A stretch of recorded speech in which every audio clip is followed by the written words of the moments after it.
Diniyah karya Al-Imam Al-Habib Al-Qutub Abdullah bin Alawi Ibn Muhammad Al-Haddad, yang mudah-mudahan sebagaimana Allah ridhai beliau, Allah ridhai kita semuanya. Sebagaimana Allah jadikan ilmu beliau manfaat zahir batin dunia akhirat, mudah-mudahan demikian pula dengan ilmunya kita Allah jadikan ilmu kita ilmu yang manfaat barokah zahir batin dunia sampai di akhirat. Amin ya rabbal alamin. Masih dalam pembahasan tentang penafsiran atau memahami dari makna firman Allah Subhanahu wa taala, wa'tasimu bihablillahi jami'an wa la tafarraqu. Berpegang teguhlah kalian dengan tali Allah. Hablullah. Apa hablullah? Hablullah enggak ada lain kecuali adalah agama Islam. Berpegang teguhlah kalian dengan agama Islam tanpa terkecuali satu pun di antara kita. Wajib buat kita untuk betul-betul berpegang teguh dengan agama Islam. Tidak menilai kebenaran kecuali tolak ukurnya adalah syariat. Gak ada tolak ukur berdasarkan ketokohan. Benar atau enggaknya tergantung siapa yang ngomong, enggak. Justru manusia itu dinilai ucapannya oleh Allah ketika diukur dengan syariat. Kalau syariat bilang benar, maka siapapun yang ngomong ya harus dianggap benar. Kalau menurut syariat ucapan dia, perbuatan dia, tingkah laku dia adalah kesalahan, ya siapapun dari organisasi manapun, setokoh-tokoh apapun, tetap kalau sudah syariat bilang salah, kalau sudah syariat bilang keliru, wajib hukumnya kita untuk mengatakan bahwa apa yang dia ucapkan adalah keliru. Apa yang dia fatwakan, apa yang dia lakukan, apa yang dia amalkan, yang dia kerjakan adalah kesalahan. Ini yang disebut dengan at-tamassuk, berpegang teguh dengan agama Allah. Kalau manusia zaman sekarang kan enggak. Kadang-kadang syariatnya ngalah dengan tokohnya, syariatnya ngalah dengan organisasinya, syariatnya ngalah dengan kepentingannya, dan seterusnya. Seolah-olah agama syariat, agama Islam ini belum sempurna. Al-yawma akmaltu lakum dinakum wa atmamtu alaikum ni'mati wa raditu lakumul Islam dina. Tidak ada agama yang paling Allah ridhai satu-satunya kecuali adalah agama Islam. Tidak ada nikmat yang paling besar, yang paling sempurna yang Allah berikan kepada kita kecuali nikmat Islam. Al-yawma akmaltu lakum dinakum. Dan hari ini, tepat di hari itu adalah hari di mana Allah menyempurnakan agama kita semuanya, agama Islam. Karena itu jangan kita menjadi orang yang berta'assub. Apa berta'assub? Asobiyah. Asobiyah itu fanatisme. Fanatisme golongan, fanatisme partai, fanatisme organisasi, fanatisme ketokohan, gak ada.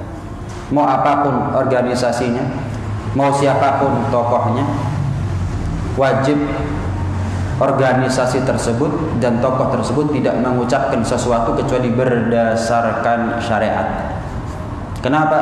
Ucapan seseorang bisa benar, bisa salah.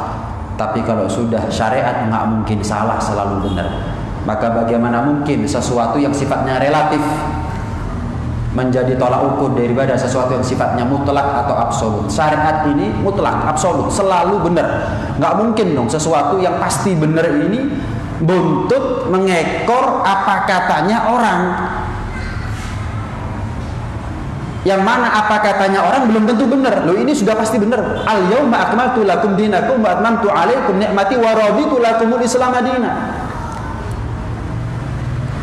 Manusia zaman sekarang banyak yang berta'assub, banyak yang berasobiyah, fanatisme golongan. Justru fatwa dari ulama seperti ini yang memecah belah bangsa. Kalau bukan A, salah. Kalau bukan dari kita, salah. Justru ucapan seperti ini memecah belah golongan. Justru bukan mendamaikan golongan, bukan mendamaikan keadaan, tapi justru membuat panas keadaan. Ucapan seperti ini yang dia bela adalah kepentingan golongannya, yang dia bela bukan kepentingan negara, yang dia bela bukan kepentingan bangsa, bahkan kepentingan agama pun dia nomor dua kan. Yang penting golongan saya, yang penting organisasi saya, yang penting fulan tokohnya. Gak ada satupun satu hal yang paling layak untuk kita berfanatik kepadanya kecuali agama Islam. Kalau kita fanatik kepada agama Islam, jelas wajib hukumnya. Kalau kita fanatik kepada Allah, jelas Tuhan kita nggak ada yang lain. Kalau kita fanatik kepada Rasulullah, jelas manusia sempurna, al-insanul kamil.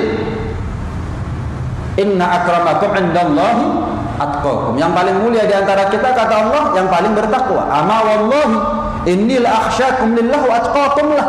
Ketahuilah, aku bersumpah, kata Rasulullah, tidak ada manusia yang lebih takut daripada aku. Tidak ada manusia yang lebih bertakwa kepada aku. Berarti kalau kita gandeng, kalau kita gabung menjadi satu, nggak ada manusia yang paling mulia kecuali adalah Rasulullah Sallallahu Alaihi Wasallam. Fanatik kepada Allah wajib, fanatik kepada Islam wajib, fanatik kepada Rasulullah wajib, fanatik kepada Al-Quran wajib, fanatik kepada organisasi tergantung sesuai dengan apa yang diperintahkan oleh Allah nggak? Tergantung sesuai tuntunan syariat Rasulullah ataukah tidak? Tergantung. Kalau benar menurut kacamata syariat, ya benar. Kalau salah ya salah. Kalau salah ya salah. Kadang-kadang organisasinya nggak salah, yang salah oknumnya. Organisasinya nggak salah, yang salah ulamanya. Kenapa? Fatwanya ngawur kadang-kadang. Ya, yang kita musuhi adalah ucapannya, bukan orangnya, bukan organisasinya. Yang kita musuhi, yang kita lawan adalah fatwanya. Yang harus kita bantah dan kita sanggah adalah fatwanya. Wa'tasimu bihablillahi jami'an. Ada Allah nyebutkan organisasi? Enggak. Ada Allah menyebutkan di sini partai politik? Enggak. Ada Rasulullah menyebutkan nama di sini? Wa'tasimu bi fulan? Enggak. Bihablillah. Dengan apa?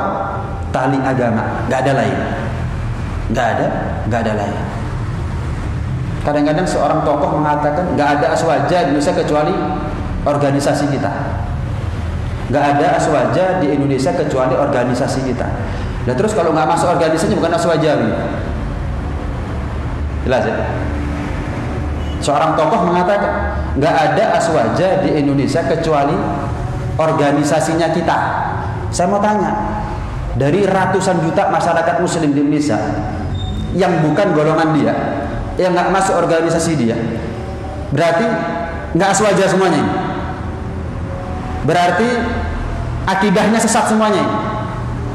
Berarti ahli bid'ah semuanya ini? Berarti neraka semuanya ini? Loh, maaf, kok ucapannya mirip-mirip orang yang suka ngafir-ngafirkan?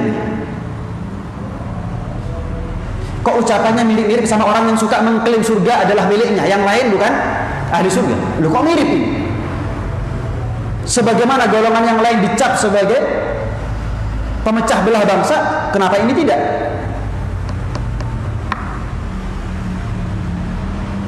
Hati-hati. Kita hidup di zaman yang fitnahnya bukan hanya mengena kepada awam, tapi juga kepada para ulamanya. Ini menjadi penting untuk kita sampaikan agar kita nggak salah berguru. Al-ilmu dinun, fanduru amman ta'khuduna dinakum. Rasulullah bersabda bagaimana? Ilmu yang kita ambil itu tolak ukur barometer dari agama kita. Ilmu yang kita ambil adalah merupakan pondasi dan landasan kita beragama. Maka teliti betul dari siapa kalian mengambil ilmu. Kalau kalian salah mengguru, salah beragama loh nanti. Termasuk ulama yang mengajarkan fanatisme kepada golongan organisasi. Ini adalah salah satu contoh ulama yang dikhawatirkan oleh Nabi, oleh Rasulullah, lebih daripada kekhawatiran beliau umatnya menghadapi Dajjal sekalipun.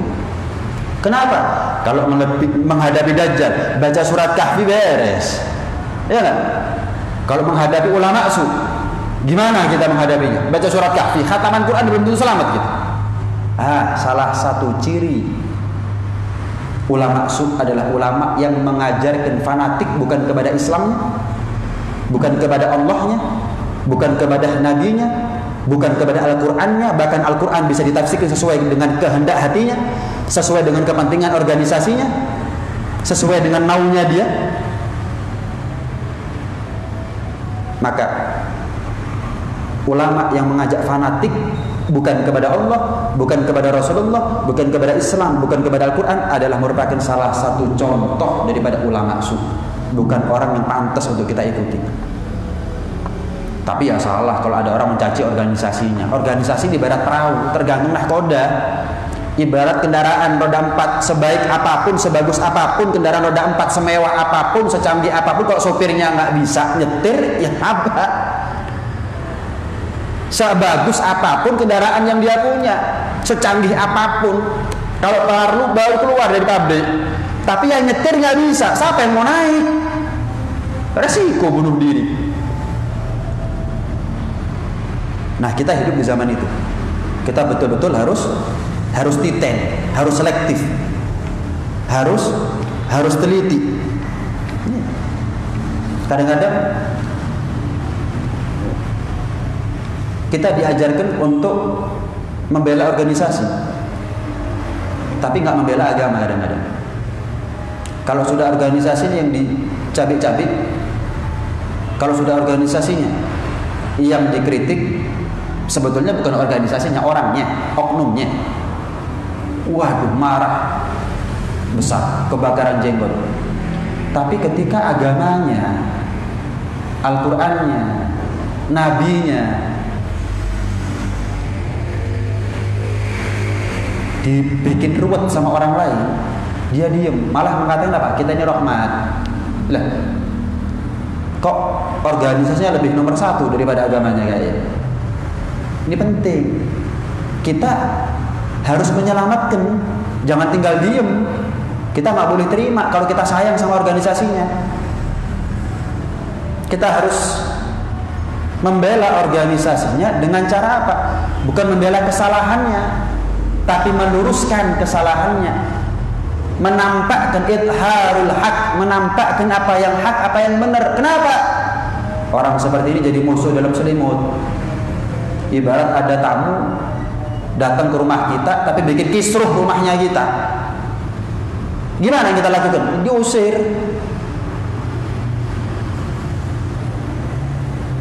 Tamu tapi berbuat semaunya, nggak ikut punya sama rumahnya, tapi ngomong seenaknya. Wah, kalau seperti ini terus dibiarkan dia ada di rumah saya, bisa-bisa orang membakar rumah saya, bisa-bisa saya katut dimusuhi sama orang. Wah, harus dibenarkan nih bahwa ucapan dia nggak ada sangkut pautnya dengan kami atas nama keluarga pemilik rumah, bahwa tindak tanduknya dia hanyalah tamu, kami nggak ikut-ikut, rumah kami bersih. Seharusnya begitu. Ini enggak.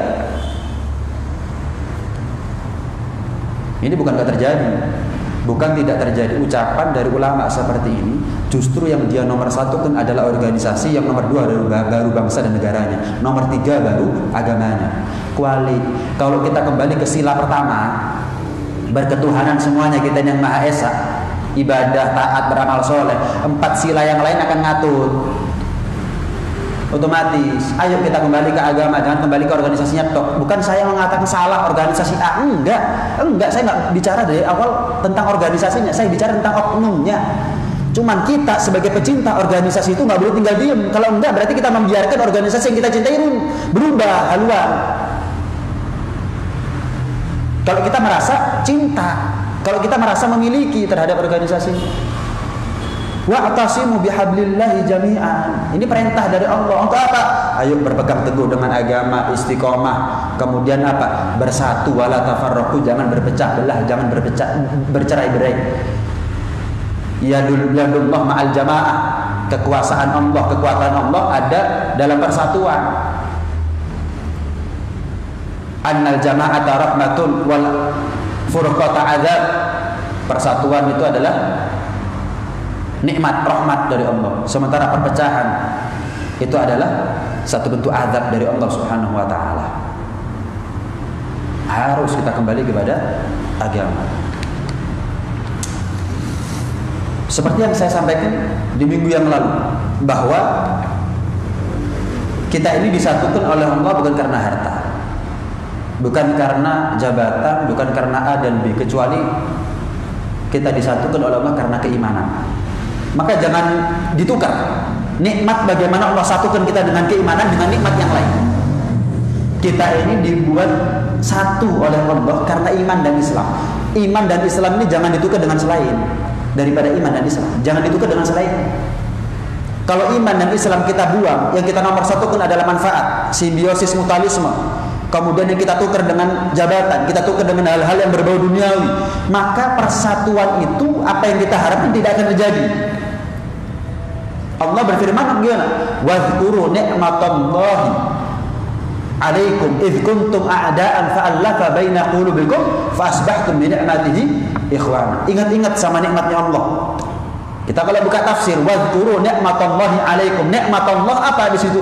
Dinul Islam, agama Islam itu nikmat dari Allah. Ingat-ingat ya, renungi betul akan nikmat Islam yang kami Allah telah menyampaikan nikmat Islam itu kepada kalian.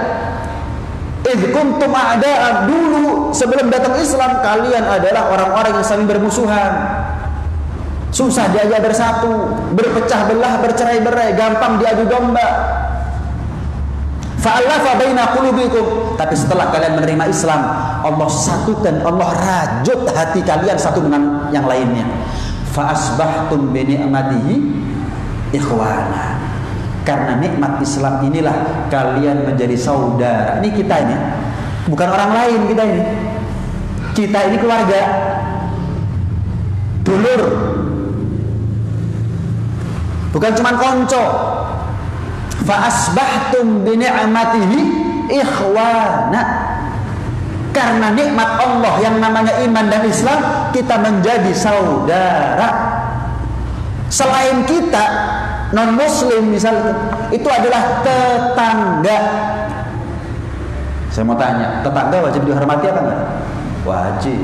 Tapi kalau tetangga bikin kisruh keluarganya kita bagaimana? Lain ceritanya. Yang kita bela siapa? Tetangga. Keluarga yang nomor satu. Kan begitu ya? Aneh kalau ada orang berani tonggo sampai nekat cakar-cakaran sampai dulur. Terjadi nggak itu sekarang? Terjadi. Belani tonggo, siap untuk cakar-cakaran ada dulur. Sholatnya sama, rukun Islamnya sama, rukun imannya sama, Al-Qurannya sama, nabinya sama, siap cakar-cakaran. Sing penting belani tonggo, dulur capopo. Gambarannya kan begitu. Lah kita jangan mau diajak orang seperti itu. Ini namanya kita ingin bersatu, tapi di sisi yang lain memecah belah, itu namanya. Dari mana ketemunya? Dari mana judulnya? Nggak mungkin. Nggak mungkin. Paham? Idh kuntum a'da'an fa'alafa baina qulubikum fa asbahtum bi ni'mati ikhwana. Kita ini disatukan oleh Allah karena iman. Ojo didol iman ini. Jangan mau kita dibuat bersatu karena harta, karena jabatan, karena organisasi. Enggak, saya sudah dipersatukan Allah karena iman. Ada yang lebih mahal daripada iman. Kok saya mau selain iman? Enggak. Enggak. Begitu seharusnya kita. Kemudian Allah melanjutkan dengan firman-Nya, "Wa kuntum 'ala syafa hufratin minan nar fa anqadhakum minha." Dan dulu kalian karena sebab perpecahan sudah berada di ujung jurang, ujung jahanam, ujung neraka. Tapi karena kalian menerima Islam dan mau bersatu, Allah selamatkan kalian. Jadi gara-gara satu nikmat. Nikmat apa? Iman dan Islam. Kita selamat dari dua kecelakaan. Celakanya perpecahan dan celakanya kita dari neraka.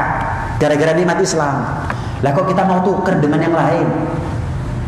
Partai politik, tokoh, beda pilihan, harta, dunia, jabatan, organisasi. Loh,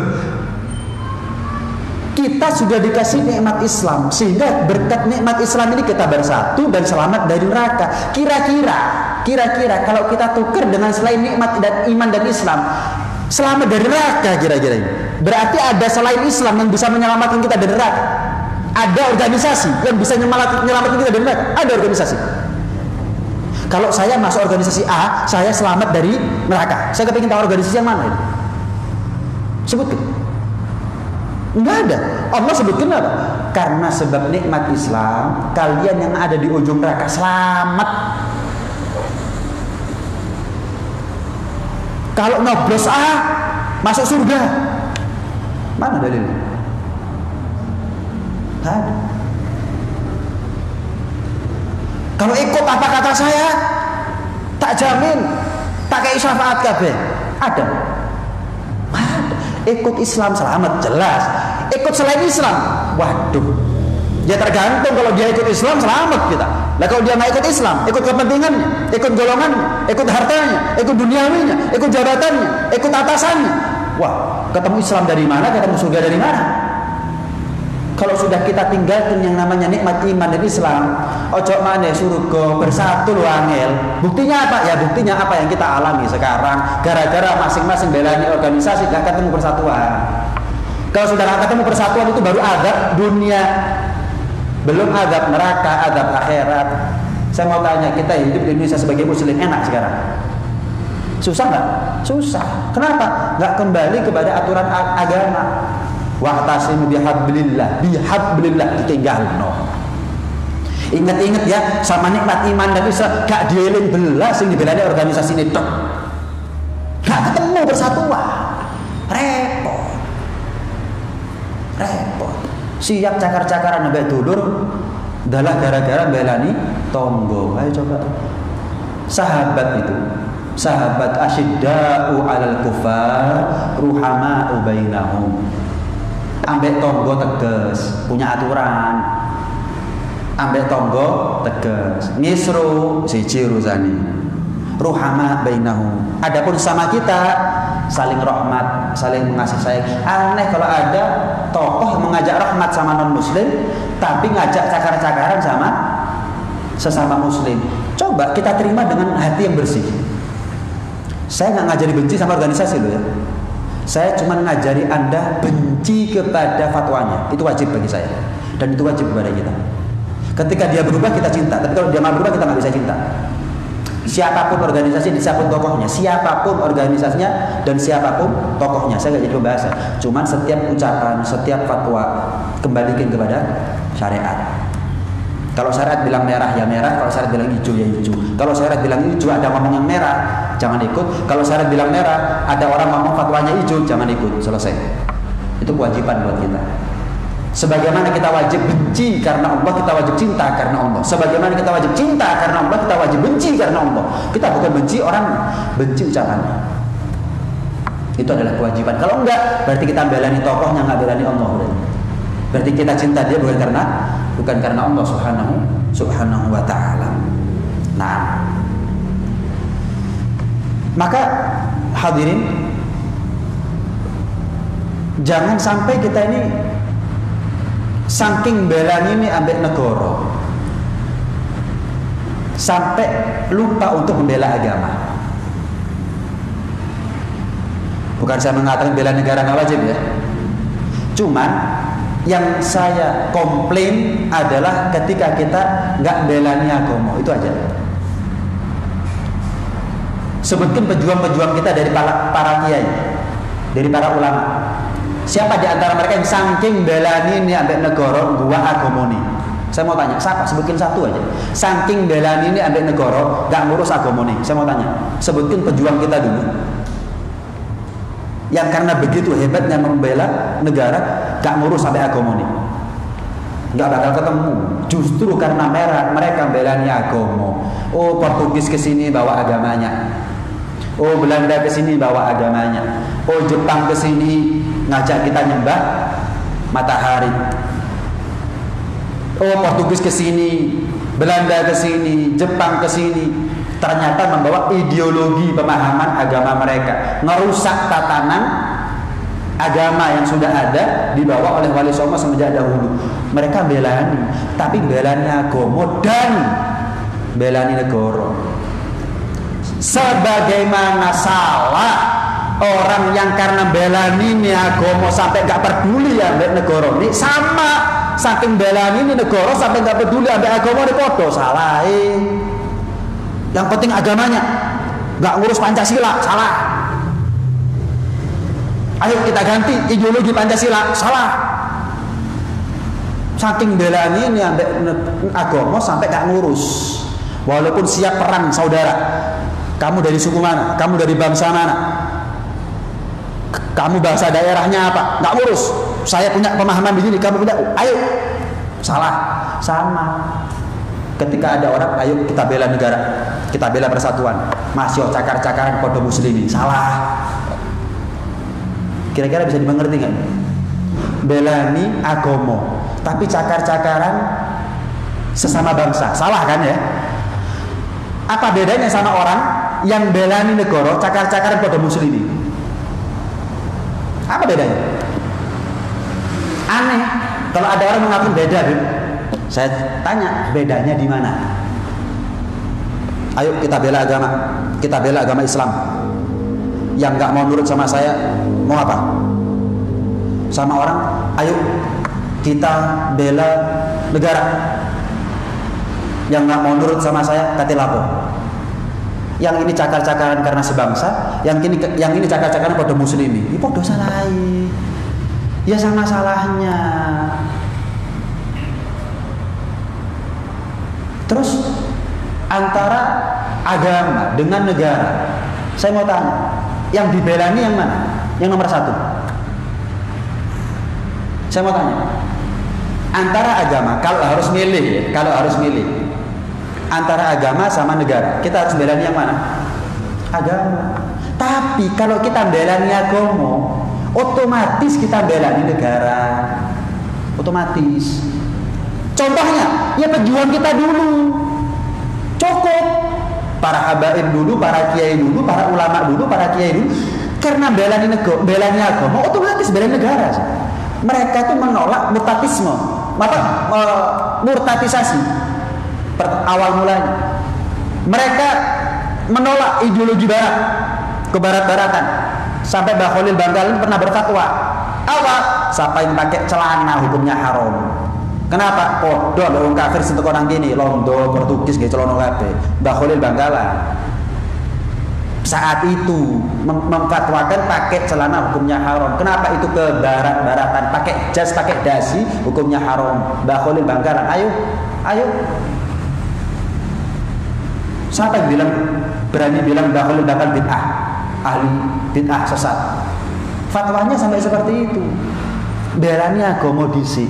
Otomatis karena belani agama negara katut merdeka hadirin. Lah kita enggak belani negara tok, agamane cok cakar-cakaran enggak apa-apa. Merdeka kita sekarang. Enggak merdeka tapi bingung tapi merdeka, itu keadaan kita sekarang. Enggak jelas nasibnya kita ya. Merdeka tapi bingung tapi ya merdeka, itu nasibnya kita sekarang. Kekayaan alam bukan kita yang menikmati. Kenapa? Kita sudah timpang menomorduakan apa yang harusnya kita nomor satukan dan menomorsatukan apa yang harusnya kita nomor duakan. Kita udah nggak sama dengan para ulama kita dahulu. Makanya hasilnya nggak sama, karena jalan yang ditempuh berbeda, hasilnya berbeda. Dan itu kita rasakan bertahun-tahun sampai sekarang kita nggak kapok-kapok. Kalau ada ulama yang ngajar kepada kita fanatisme, tetap kita belani mati-matian. Aneh. Nanti kalau ada yang kritik, oh ini anti organisasi. Siapa yang ngomong organisasinya? Saya ngomong ucapannya. Orangnya nggak saya sebut, saya ngomong fatwanya. Ini pemahaman yang harus kita luruskan. Agar apa? Bersatu ini agama, bersatu ini bangsa. Coba kita pikir dengan logika. Kita pakai sedikit akalnya kita. Misal, dari ratusan juta umat muslim yang ada di Indonesia, otomatis mayoritas. Kira-kira kalau umat muslim di Indonesia bersatu, kira-kira apakah akan menjadi bercerai-berai bangsa Indonesia ketika mayoritas? Ya enggak lah. Oh, mesti ceritanya. Ratusan juta umat muslim bersatu tapi negaranya carut-marut. Tidak mungkin. Loh, mayoritas, kita bicara konteksnya Indonesia toh ya. Karena apa? Mayoritas. Alhamdulillah. Lain kalau kita bilang negara lain yang muslimnya minoritas, persatuan muslimin di situ belum tentu membawa dampak persatuan negaranya, belum tentu. Kenapa? Muslimin minoritas tidak memberikan pengaruh sedemikian besar terhadap persatuan bangsa dan negaranya. Tapi kalau muslimin di Indonesia karena mayoritas, musliminnya bahasa ojo cakar-cakaran dalam belanya organisasi, belani toko, ojo cakar-cakaran wis. Siapa yang ingin merusak agama kita, ayo kita jadikan musuh bersama. Ojo dulu sih buat jadikan musuh. Siapa yang ingin merubah ideologi, ayo kita jadikan musuh bersama. Artinya apa? Kalau dia masih berketuhanan sebagaimana kita, agamanya sama, anggapan dulur sing loro. Dulur sing loro, apa dipateni? Bukan diwarasno, dulur kurek seakan loro, tak warasno. Bukan apa karepmu? Lho ya apa? Sing dulure loro apa karepmu? Lain, kalau ada orang yang ingin merusak ideologi bangsa dan tatanan agama kita, itu musuh bersama. Itu penyakitnya, harus kita binasakan. Itu penyakitnya ini. Itu penyakitnya. Lah kita ini punya dua musuh. Yang satu belani agama, gak peduli ambil negara, ingin merubah ideologi bangsa. Tapi ini dulur sing loro, bukan penyakit. Keluarga, saudara yang sakit diwarasno. Kalau nggak bisa, minimal kita nggak ketularan. Selesai. Bukan menghadapi dengan pedang atau senjata. Siap bentrok, nggak ada. Musuh yang kedua lebih fatal, lebih besar daripada musuh yang pertama. Apa? Wis anti agama, anti negara. Siap merubah ideologi bangsa dan siap merubah agama kita. Lah kok kita bingung sama orang yang sakit sampai lupa sama penyakitnya. Seharusnya kan apa? Ayo kita sembuhkan saudara kita yang sakit guna menambah kekuatan untuk menghadapi penyakitnya, gitu seharusnya. Lah kok kita dimanfaatkan oleh penyakit untuk cakar-cakaran ambek sing waras, ambek sing loro, kan aneh ini namanya. Kok mau kita diadu domba itu, kok mau? Kalau kita kenal Divide et Impera dulu, ya ini kan juga dilakukan sekarang. Cuman dulu siap untuk bersatu. Lah kenapa kita nggak siap bersatu? Demi agama dan demi bangsa negara. Padahal cita-cita kita sama. Karena itu sebagai sama muslim, kan kita diikat oleh persatuan karena atas dasar keimanan. Karena atas dasar keimanan. Kalau mau dibandingkan misalkan ada muslim di luar negeri, beda warna kulit, beda bahasa, beda suku, beda negara, beda segala-galanya, tapi muslim. Sama ada orang sebangsa dan senegara sama kita, tapi beda agama. Yang kita nomor satu kan yang mana? Yang muslim. Kita punya uang cuma 10.000, iki lek tak jarno loro karone mati. Yang saya harus kasih uang 10.000 biar dia selamat nyawanya, yang mana? Saya mau tanya. Yang non muslim hanya karena benderanya sama, bahasanya sama, kulitnya sama. Bukan. Itu bukan aturan agama itu. Aturan agama yang kita jalani muslimnya walaupun beda bangsa. Tapi kalau kita punya kemampuan lebih daripada itu, yo tulungan loro karone, jelas. Tapi kita sekarang enggak. Karena sama bangsanya, ayo nih tak kayak duit, masih muslim ini mati keluar jarno. Loh. Coba kita pakai iman, kita pakai hati, kita pakai akal jernih. Bisa diterima nggak fatwa seperti ini? Nggak bisa diterima. Mau pakai dalil apapun nggak bakal ketemu. Memang persatuan bangsa itu penting, tapi bukan berarti persatuan atas nama persaudaraan seagama itu nggak penting, dikorbankan. Persatuan sebangsa dan negara itu penting, tapi dengan syarat tanpa mengorbankan persatuan persaudaraan atas nama agama. Ingat, kita ini saudara, orang lain adalah tetangga. Ingat, itu prinsip. Kita ini saudara. Ojo mbelani tonggo, gak ngurus ambek dulur. Bah masih dulurku keluwen jarno. Sing penting tonggoku iso warak. Lho, lah keliru kan. Otomatis kan begitu. Karena itu Rasulullah SAW juga memberikan gambaran kepada kita akan persatuan ukhuwah Islamiyah. Innamal mu'minuna ikhwah. Dalam Al-Quran Allah berfirman apa? Innama. Ini kita akan belajar nahwu ya. Innama. Inna itu harfut taukid. Sementara mazaidah itu kalau gandeng jadi innama maka menunjukkan ifadatul hasar. Apa ifadatul hasar? Menunjukkan makna yang sempit, makna yang spesifik, makna yang jelas nggak bisa diarahkan kepada yang lain. Allah berfirman apa? Al-mu'minuna ikhwah. Yang dikatakan saudara itu al-mu'minun. Ini saudara. Jelas ya? Jadi satu-satunya ukhuwah yang ada di dalam Islam itu namanya ukhuwah Islamiyah. Jelas ya? Jangan bikin istilah baru, ukhuwah watoniyah, ukhuwah basyariyah. Kita ini saudara sebangsa, saudara karena sama-sama manusia. Jangan bikin istilah baru. Kemuliaan bangsa dan kemuliaan sesama manusia tidak bisa sebanding dengan kemuliaan seagama. Terus gimana? Ukhuwah cuma satu, ukhuwah Islamiyah. Adapun persamaan negara, persamaan bangsa, persamaan sesama manusia, itu namanya berkemasyarakatan, berkehidupan sosial. Selesai. Tetap kita kembalikan ke Al-Quran gitu. Innamal mu'minuna ikhwah. Cuman sesama mukmin tok sing dianggap dulur. Sing kudu muslim, sing kudu mukmin tonggo. Loh wis. Itu Allah dalam berfirman tidak mungkin ada satu kata, satu huruf, satu titik yang terbuang percuma. Ojo diguain namanya. Jangan. Itu ayat Al-Quran. Allah yang ngomong itu. Seperti yang saya katakan tadi, innama itu spesifik, sing jenenge dulur iku lek padha muslime tok. Lek padha bangsane kudu dulur, tapi bukan berarti lek kudu dulur terus bertindak semaunya, bukan. Berkehidupan sosial, berkehidupan masyarakat, bertetangga. Wis. Jelas ya? Lu kan enak. Jangan bikin istilah baru seolah-olah ukhuwah watoniyah, ukhuwah basyariyah melupakan ukhuwah Islamiyahnya. Itu yang terjadi sekarang itu.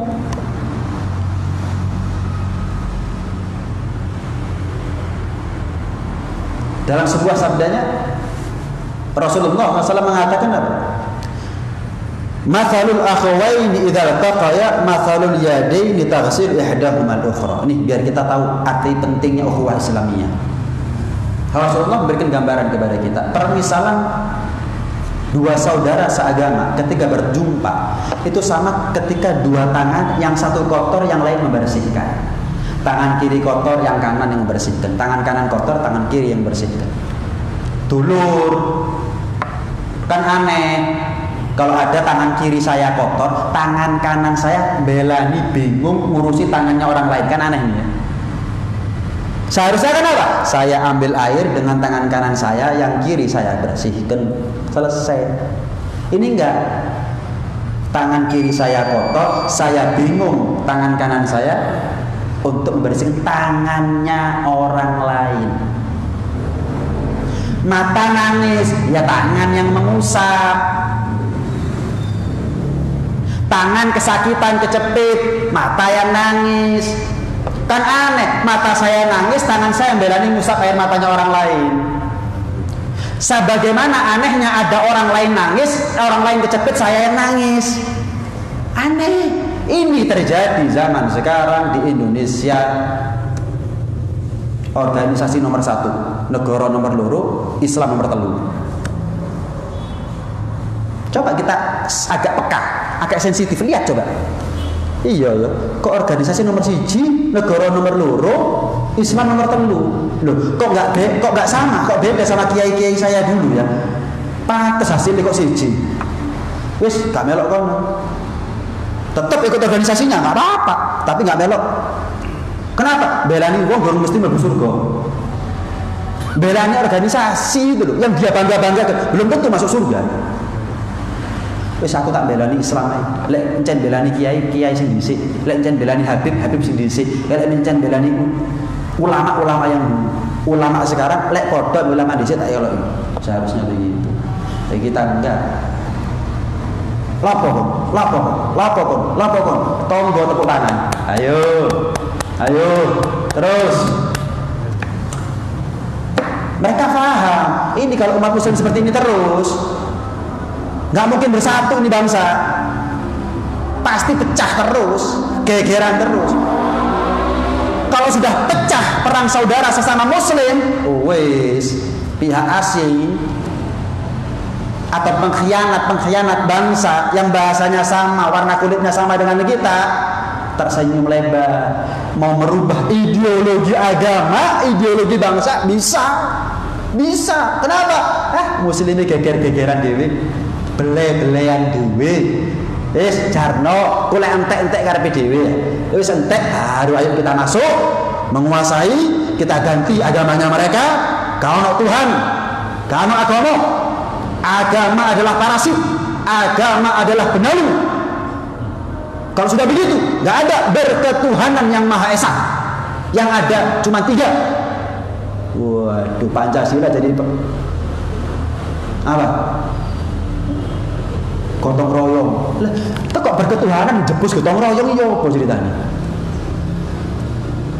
Makanya ulama dulu ketika sila pertama berketuhanan yang Maha Esa ditaruh di nomor akhir, di nomor 5, gak terima temenan. Nggak terima sungguhan mereka. Kenapa? Harus urut. Kalau kita membelani ketuhanan yang Maha Esa, otomatis secara utuh kita membelani Pancasila secara keseluruhan. Tapi ketika kita membelani keadilan, nggak belani ketuhanan, membelani persatuan, nggak belani agama, nggak bakal ketemu satu pun di antara sila. Belani adil, nggak ngurus agama, adil. Belani persatuan, nggak ngurus agama, bersatu kita. Belani kemanusiaan, kita ini sesama manusia, nggak belani agama. Saya mau tanya, selesai urusan kemanusiaan? Enggak. Belani kepentingan golongan kerakyatan yang dipimpin oleh hikmat kebijaksanaan dalam permusyawaratan perwakilan MPR, DPR. Belani kepentingan fraksinya mereka masing-masing. Nggak belani agama nih. Saya mau tanya, yang bikin carut-marut ini bangsa siapa? Yang di bawah apa yang di atas? Di gambaran. Sudah cukup contohnya itu. Buktinya sudah cukup gitu loh seharusnya. Lah kita ini yang ada di bawah minimal gak katut-katut. Orang yang belani agama tok gak belani negara gak katut. Orang yang belani negara tok gak belani agama gak katut. Terus gimana? Ayo. Nih Imam Haddad nih. Kita ikuti. Iya. Kiai Hasyim Asy'ari kita ikuti. Jelas. Kenapa? Terbukti belani agama, belani negara untuk loro karuni. Selain beliau, kita benturkan dengan beliau. Cocok gak? Oh cocok. Tak eloi. Gak cocok. Gua. Kenapa? Ikut dia belum tentu berhasil. Ikut Hasyim Asy'ari pasti berhasil. Kenapa? Bila bukti ini sudah terbukti. Contoh itu contoh. Seharusnya begitu. Kita yang di bawah jangan mau diprovokasi, jangan mau dibentur-benturkan, apalagi sama muslim. Nih, silakan Anda berorganisasi, silakan. Tapi tetap agama nomor 1, bangsa nomor 2, organisasi nomor 3. Lek podo agamane ayo, lek podo ngajak bersatu nih ayo. Lek ngajak gegeran dhewe gak wis. Kalau saya ini kepingin masuk surga kok. Lah kalau saya ingin masuk surga, ya belani agama, belani Allah, belani Rasulullah, belani Al-Qur'an. Itu yang membuat kita masuk surga. Persatuan Indonesia sama masuk surga lebih penting mana? Pasti masuk surga. Bukan saya ngomong persatuan Indonesia jadi gak penting, tapi lebih penting mana? Nyenengan masuk warung soto, warung rawon, masa belani kerupuk? Ya pasti Anda cari sotonya, cari rawonnya. Ono kerupuk, gak apa-apa. Ono kerupuk, alhamdulillah. Gak ada, bisa tetap wareg. Masuk surga, misal. Tapi keadaan negara sampai kiamat seperti ini, misalnya, gak apa-apa sih ya. Daripada bersatu, tapi kemudian masuk neraka. Tapi itu yang kita harapkan. Ayo kita masuk surga bareng-bareng. Jadilah kita secara individu dan keluarga kita, ayo kita bersatu. Lek ono ulama ngajak gegeran ojo melok. Wis itu aja, simpel. Lek ono ulama ngajak balang-balangan. Yang satu bawa bendera A, yang satu bawa bendera B, siap bentrok podo padahal sholatnya sama, syahadatnya sama. Cok melok-melok. Jangan ikut-ikut siapapun. Dari golongan manapun, mau habib, mau kiai. Kalau enggak, lah agamanya menang, lah agamanya jaya, lah negaranya jaya. Menang, enggak mungkin. Yang ada tetangga kita yang tepuk tangan. Tinggal nunggu kehancurannya sendiri, hancur agamanya, hancur bangsanya, mereka kuasai, diganti semuanya sudah. Kita dibelai dari mana? Gitu situ. Gak melok aku, tak belai. Terbukti nggak dulu? Terbukti nggak dulu? Terbukti. Lah cukup kita jadi sejarah sebagai pelajaran. Jadi kita nggak mau belajar dari sejarah. Itu gelem aja. Padahal dulu gara-gara itu belan-belan ini. Dikira jenderal-jenderal dibelai sama di Belanda. Hah? Jenderal-jenderal yang sekarang namanya ada di seluruh Indonesia, setiap nama jalan ada namanya mereka, itu dibelai sama orang asing? Enggak. Hidupnya sama, warna kulitnya sama, bahasanya sama. Nah, kita harus bisa ambil ibrah, kita harus bisa ambil pelajaran. Mudah-mudahan disatukan hati kita karena iman dan Islam. Mudah-mudahan agama kita dijaga oleh Allah, dibuat jaya secepat-cepatnya oleh Allah, dimenangkan oleh Allah, dan mudah-mudahan persatuan ini bisa menjadi satu hal yang menggembirakan buat kita semuanya, menjadi bonus dari persatuan agama yang tidak kalah menggembirakannya. Mudah-mudahan persatuan Indonesia menjadi bonus atas persatuan agama. Persatuan agama kita bahagia, tapi akan menjadi sempurna kebahagiaan kita ketika bangsa kita ini juga dijaga dan dilindungi oleh Allah Subhanahu wa taala. Mudah-mudahan kita diketemukan oleh Allah ulama-ulama yang mengajak kita untuk fanatik kepada agama, fanatik kepada Allah, fanatik kepada Rasulullah. Tidak Allah ketemukan kita, tidak Allah tautkan hati kita, tidak Allah jadikan kita orang yang fanatik kepada ulama, yang ngajak fanatik kepada organisasinya, kepada fatwanya, kepada kepentingannya, kepada dunia yang dia cari. Lah, mudah-mudahan berkat taufik dan hidayah dari Allah, ini semuanya menjadi ilmu yang manfaat, ilmu yang mudah untuk kita amalkan. Amin Allahumma amin. Amin ya rabbal alamin. Rabbana anfa'na bima 'allamtana, rabbi 'allimna alladhi yanfa'una.